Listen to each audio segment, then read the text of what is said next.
Hello folks, I'm by the sawmill again. This morning what we did is a few boards like that, 3/4 inch boards on the sawmill. This is hardwood. So we got all this done, and we also got out of those. This is a 3 inch. There's actually quite a few boards. It's all hardwood.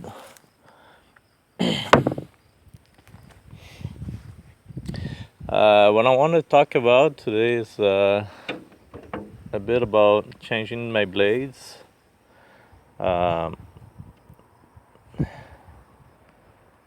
Now, in order to change the blade, all I gotta do is remove that side panel there, the middle panel.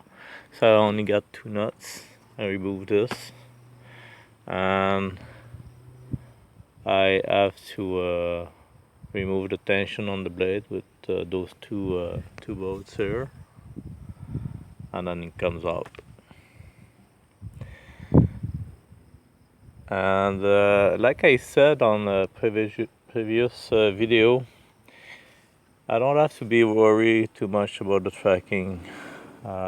Those wheels, they're already adjusted, so the tracking is always good on this. I just make a few rotation like that, just to make sure that the blade doesn't jump, and we're good to go.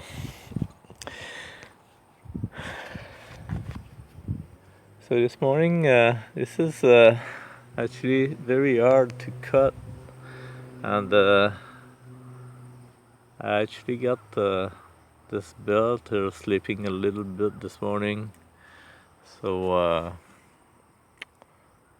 that might be something that I'm gonna have to look at one day to retighten it a little bit. And also I wanted to talk about metal distortion.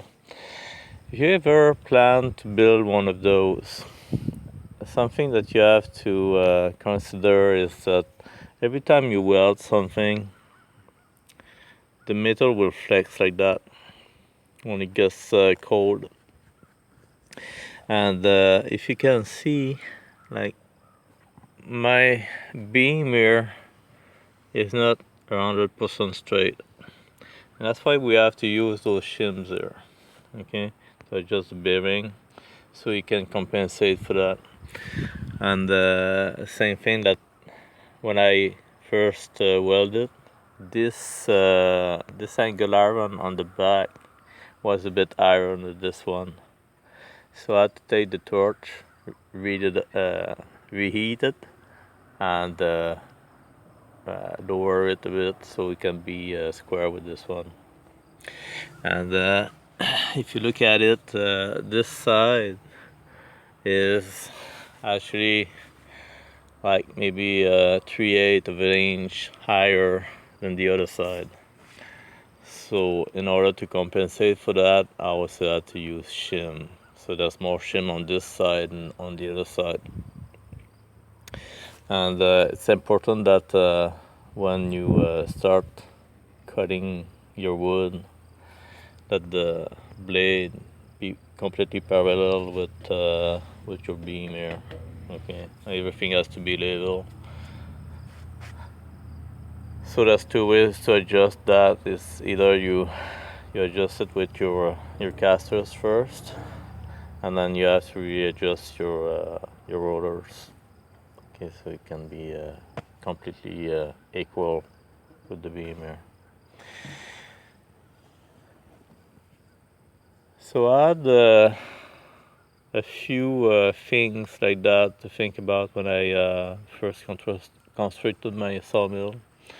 And one other part that's been problematic is to make sure that when I weld this the back plate there all around, like, I couldn't get those beams to be exactly lined up the first time.